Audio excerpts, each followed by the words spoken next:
welcome to another show of Who Said Photography. Who said a picture is worth 1,000 words? That one I don't know. There's two renditions on this one. So it's a picture who said a picture is worth 1,000 words, or is it a picture is worth 10,000 words? The answer to that and our top items that beginners fail at. Back in a second.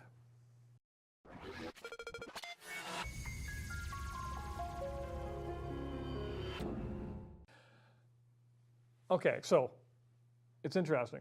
So as I Googled this morning, I thought it was a pretty easy one because I don't know who said it. So who said a picture is worth 10,000 words or a picture is worth 1,000 words?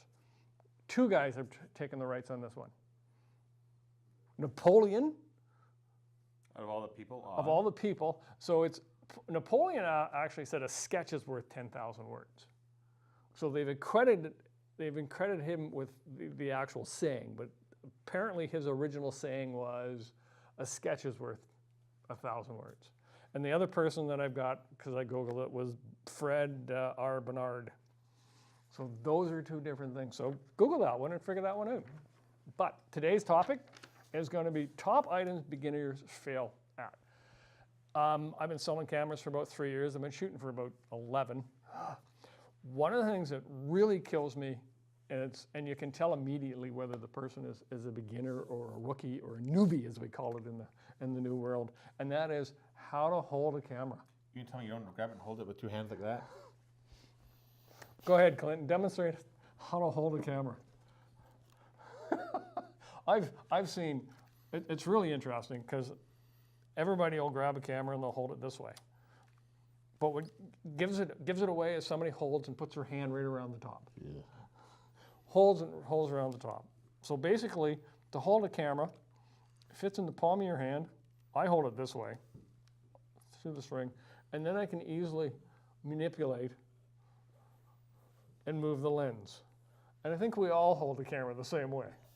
You know what's really funny about that is I remember when I got my first Nikon back in the 70s.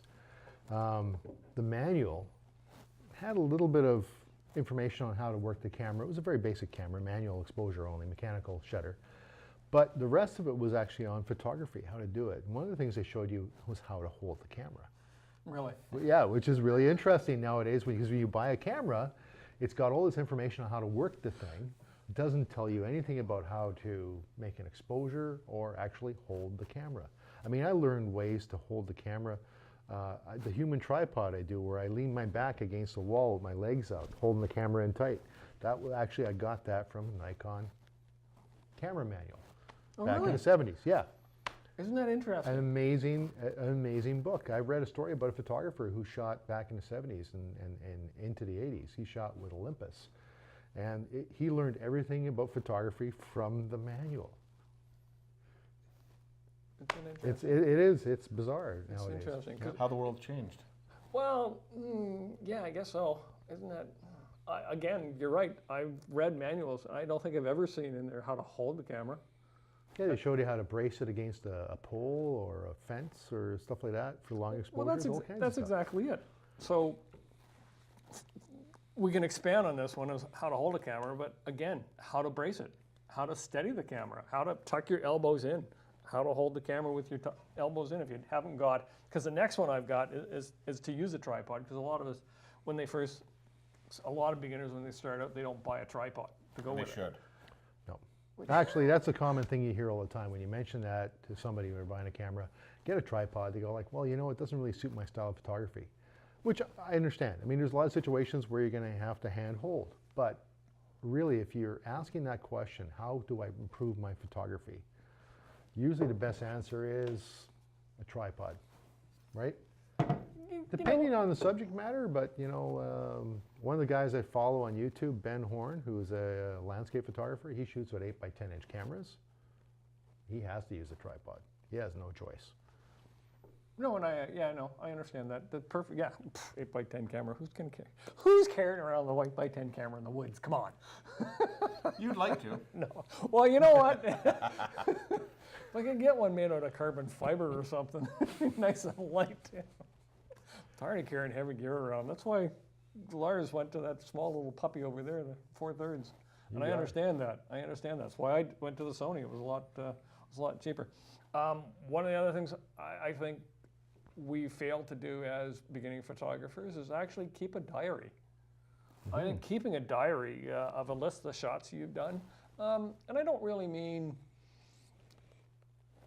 keeping a diary in Lightroom or Photoshop or You mean on pen and paper? yeah, I mean pen and paper. Write down what you want to shoot, what you've shot, how it worked out, whether it didn't work. I think failing is part of photography. Oh, it's huge. It's huge. Yeah. Oh, Lars has got something. Go ahead. Well, actually, it was one YouTuber I followed. He actually had a really good episode there where he talked about, you're going to fail. It's going to happen. You're going to fail. A lot of times with new photographers too, that failure hits them pretty hard. They may get that doubt about whether they can actually do this. You're going to fail. Yeah. It doesn't matter what you say. I fail every day. Not every day, but quite often when I'm doing it. The conditions can be wrong. I could be making a stupid mistake, forgetting to reset the camera after I've done something like, let's say, a higher ISO. And now I'm shooting a nice landscape where I want really, really high image quality, and I'm shooting at 6400. It's not going to work. No, and I agree with that. That's one of the things that we do. One of the things new photographers don't understand is people that have been doing this for a while, the high-end amateur photographers, we'll shoot 200-300 images to get maybe 1 to 10. If you can maintain a 30% average of good images, I'm not saying best images, I'm saying good images, you're doing okay. Like back in film days, if you shot it all 24 and had 3 good images, you were doing pretty well. Yeah, no, and I'll give you a hint, guys. We're doing this show in November. I haven't done any portfolio work since July because of personal issues, but I've been out with my camera. I've been out doing stuff with my camera, but I haven't had a portfolio shot, quality shot, in 5 months. So on that side of it, again, don't expect to go out and go click and get a Super 1 and click, 200-300 images. But that'll come over time also, because now that I've been shooting for 11 years, I'm fussier than ever. I know. Really? I had no idea. I'm cutthroaty. So what are the 200 or 300 images I may bring back? Now, I know guys that shoot. How many pictures would you take at a wedding? And I don't mean on film days, digital. I'd be up more than thousands. Yeah, 1,500 on an average wedding. I'd shoot 600 to 1,500. maybe 1,000. Yeah, I'd be 1,500 between two of us, 800 each, sort of idea. 1,600, tons of photos. So on that side of it, and we don't give them all away. You might get 100 ones that are actually printable and you're proud of and that you're happy with. Yep. And that's okay. All righty, killed that one to death. Another one on that one is Clinton. Sorry, what? What's the next one? Oh, don't overlook mundane subject matter. That would be your expertise. I like the mundane. Whenever it comes to photography and that kind of thing, sometimes the simplest thing will give you the most impact. I do a lot of photography with Zippo lighters and pens and insects, and a lot of times you're trying to get down to that one particular subject and you photograph it. I've gotten a lot of images of when I'm out in the bush of my knives, of my Zippos, and they look really good.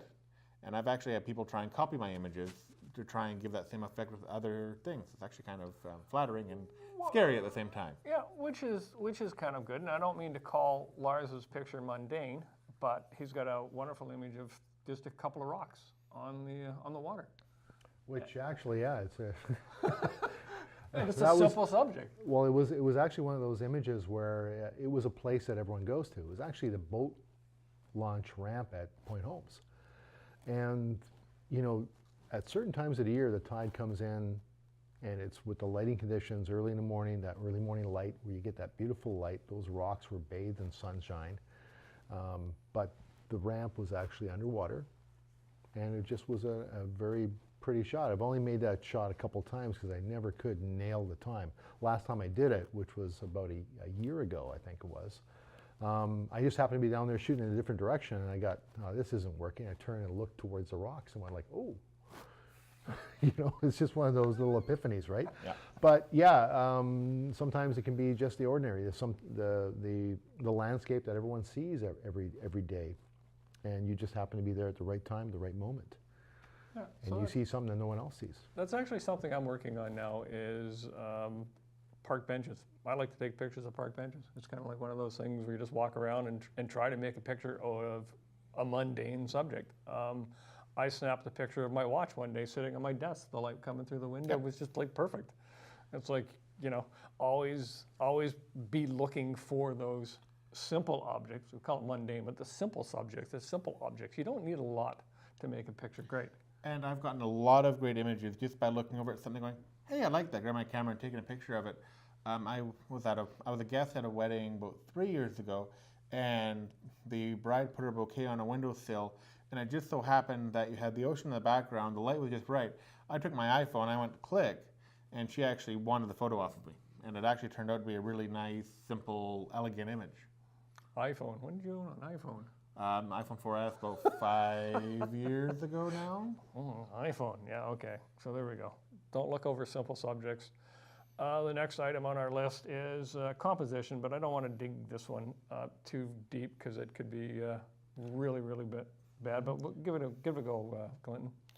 Composition, basically rule of thirds. One of the big things is look at your grid as a 9x9, 3x3. Yep. And try and put your subject on one of the intersection points of the grid. And that'll help keep your image interesting, and it'll also make the difference between a snapshot and a photograph. A snapshot, your subject's in the center. Hey, look, neat, click. Whereas a photograph, you are trying to make the image inviting to look at. Right, difference between a snapshot and a good shot? Yeah. Yeah. Well, I say Capable snapshot shot? and photograph, because the photograph takes time to compose, the snapshot is just click. Okay. Is that how that works? That's how I've defined it. Do you agree with that, Lars? No? Uh, Just for argument? No, don't agree with that. Snapshots, I think, aren't part of my vocabulary. Okay. All right, so the next thing on our list is spend time with your camera, getting to know your camera, get into the Big one. menu. Huge. Huge Now, one. why would I want to do that? Well, that's exactly it. But you know what? I understand. Here's where my mindset is, because we see a lot of people coming in I want a camera. I'm going to be a photographer and out the door. And it's like, yeah, okay, put it on AI and see you later, and come back in a week and see me when you've got that excitement over with. Because everybody buys a camera, we're excited. We all think we're going to be photographers, but yeah, you got a camera, so why not? I've met oodles of people who claim to be pro photographers, and I don't doubt that, but they didn't know the basics of how their camera operated. Some of them didn't even know what kind of camera they had. Well, that's Which I thought was kind of strange, but for me the big thing is if you're going to be a good, successful photographer, you do have to know the basics of photography, obviously, and also how that machine operates. Because in a pinch, if something happens or if you set it wrong, what are you going to do? Right? You don't have a yeah, book we to used to have that one gentleman who used to come in all the time and said, I'm gonna go out and shoot sports, set my camera up. Yeah. We'd set his camera. I haven't seen him for a while. He would come in and say, please set my camera up for doing this. And then he'd go out and do something, come back in and do something else. We'd set his camera up and he'd go back up, didn't know anything about it. There are oodles, I'm going to use the word oodles, of avenues to go find information. Again, if you're looking camera specific, and you would be camera specific, unless you're like me who might have Sony and Canon and It changes GoPros daily. and GoPros and anything else in there that you might want to think about. You really need to get into the menu system and understand it. But again, with the menu system, and this is a great story too, experiment. I shoot a lot of high dynamic range, so I shoot 7 or 8 pictures and put them together. But the Sony has an HDR function in it. Mm-hmm. So unfortunately, Sony, if you're listening, smarten up. Stop putting JPEGs together. Well, I very seldom shoot in JPEGs, but in some modes I have to, and this is one of those modes that kicks out a JPEG. So when I walk the dog in the morning, I'll put it into the HDR function, and I'll just rattle off a bunch of things just to see what I get. I'm actually quite impressed on how well it puts it together. It's got like an HDR button right here too. So is it RAW or is it You know, I haven't used it, so I don't really know. All right. Probably Okay, so JPEG. beginner here, get to know your camera. Even some of us need to do that. The other thing I'll mention on part of the beginner, I had a colleague a few years back who was on a flight, and he took a picture of a cookie 1,000 times, but he recorded in his book what setting he used to get the different pictures, and even recorded the file number beside it as he was learning. So he'd shoot 10 pictures at aperture priority and adjust the aperture, and then he'd annotate what changed in the image, and that's how he learned. So keeping a diary, keeping a book of how you do images is helpful when you're learning a camera, especially if you have a DSLR or a compact system that has a lot to it. It's a good way to learn by recording how you're actually taking the image. Well, see, that goes back almost to the mundane. Yes, Cookie, mundane. Just get something to eat afterwards when you're done. But yeah, that's a valid if point. it's not stale. Yeah, it's not stale. Yeah, okay. The other item we have is if you're a beginning photographer, take photos regularly. Take time out of your week, set a time, set a date every Saturday. Every Saturday, noon, noon, bad time. Every Saturday morning, go out and shoot. Set a time aside so you're going to do it. You've got to practice. Even with the amount of people taking pictures today, even the pros have to go out and practice. And, you know, of course, you're getting assignments as a pro. You're shooting weddings, you're shooting landscapes, you're doing whatever you're doing, and you know. But even still, you need to get out and practice doing different things. Learn about the camera. You may be into a situation where you have to do things. And you know what? I've done this in situations where I'm shooting a wedding and I'm getting flustered. The camera's not doing what I want. Stick it on P and I'm done. I can fire on program and I'm going. I've had to do that. It's like you know, camera's acting up. P, I'm good. It's not the camera, just not you. Yeah, at that point in time, it's almost like a point and shoot. I'm controlling a little bit of the camera, but you know, when I get a time to settle back down, I'll look at my camera and see what the issue is. But again, there are times when I used to carry 2 cameras as well when I'm doing a photo shoot. You know, I'm always carry a backup camera in emergency situations, but again, too high for the beginner. All right, again, as you mentioned before, was take lots of images, and I mean lots. They're not like the film days. Where you hear ka-ching, ka-ching, ka-ching every time you put the shutter down? Yeah, that's exactly. I think Lars was out shooting. Weren't you out shooting medium format the other day? No, Wasn't it you? no. What No, happened to I've us? just posted some old medium format images I just dug up just recently. Somebody was out shooting medium format the other day. Really? Yeah, I can't remember who it was. Not one of us. Film medium format. I Yeah. thought it was Lars. That's why Nope. I brought it up. I do apologize for that lead-in. Well, I have been thinking about another Pentax 6.7, but don't tell my wife. She doesn't watch the show anyway, so you're good. Oh, she does. Oh, does she? Okay, along the side of take photos regularly, it's find a partner. If you can find somebody who's into photography as much as you are and is starting out, because you'll feed off each other. Somebody will learn one thing and they'll hand it over to you. Somebody will learn another thing and they'll hand it over. It doesn't necessarily mean you have to be shooting with the same cameras, but you'll learn. It does help. It does help because you can go through the menus and things like this.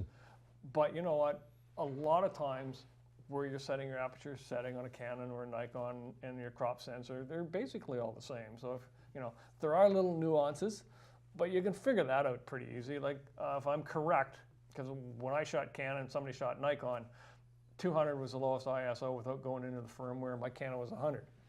So a lot of times like that, but that's just the way the sensor is going to pick information. We knew that. His sensor was not as sensitive as mine. So when we shot, well, that was a great shot. What'd you shoot it at? He'd give me his aperture and shutter speed, and we were fairly close.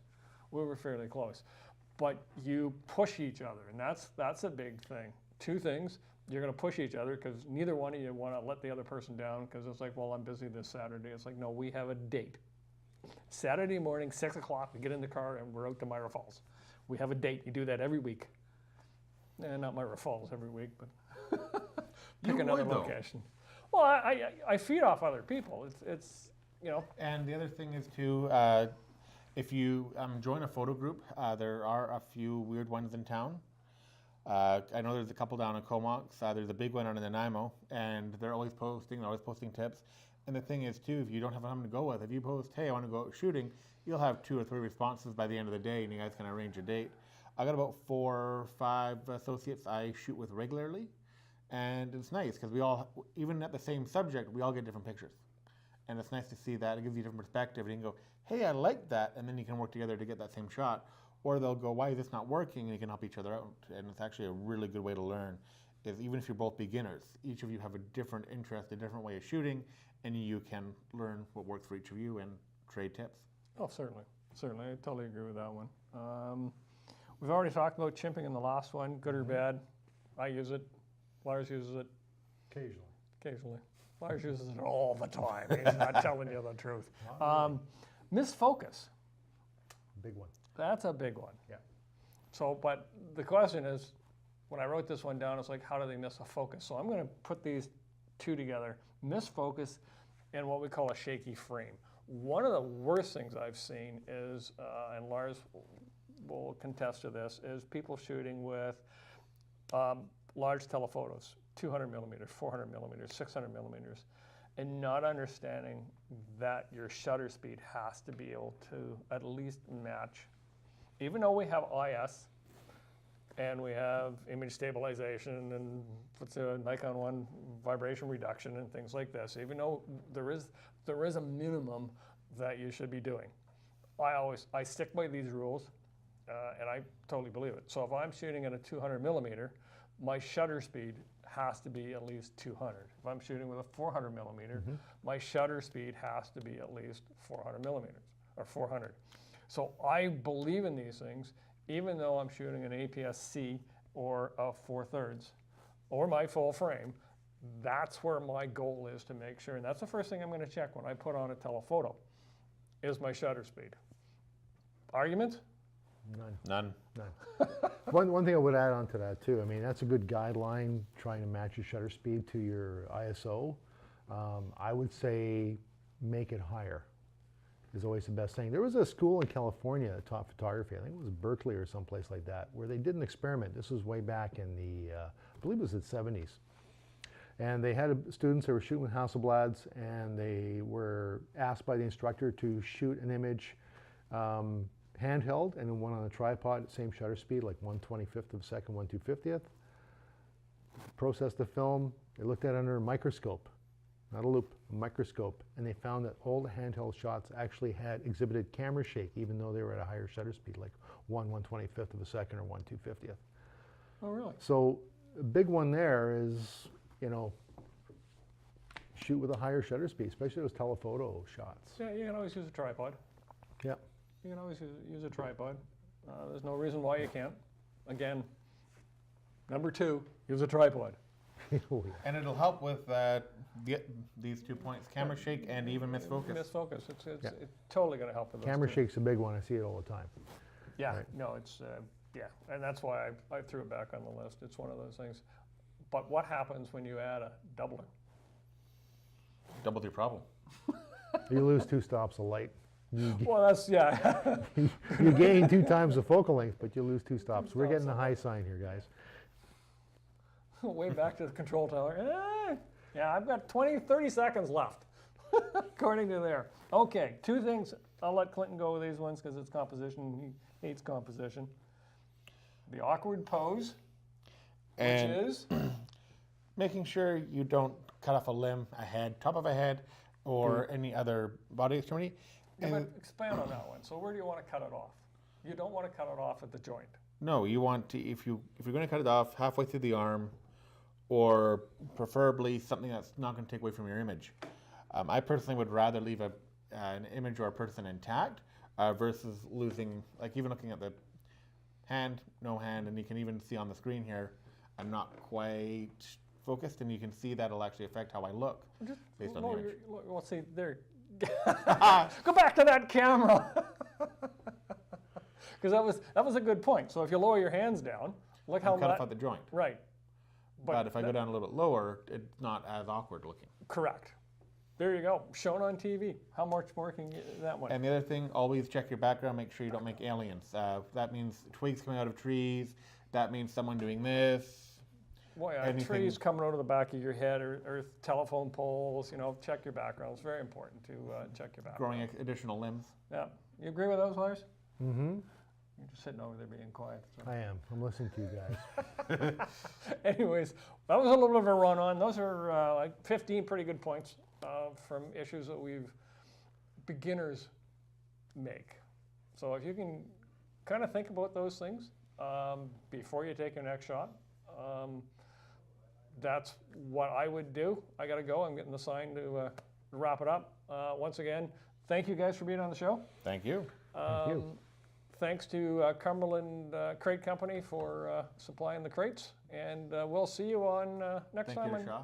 Oh, thanks to Shaw. Yep, thanks to Shaw and the people in the control room. I'm a minute and a half behind. We'll see you next time on Who Said Photography. Bye, guys. Bye for now.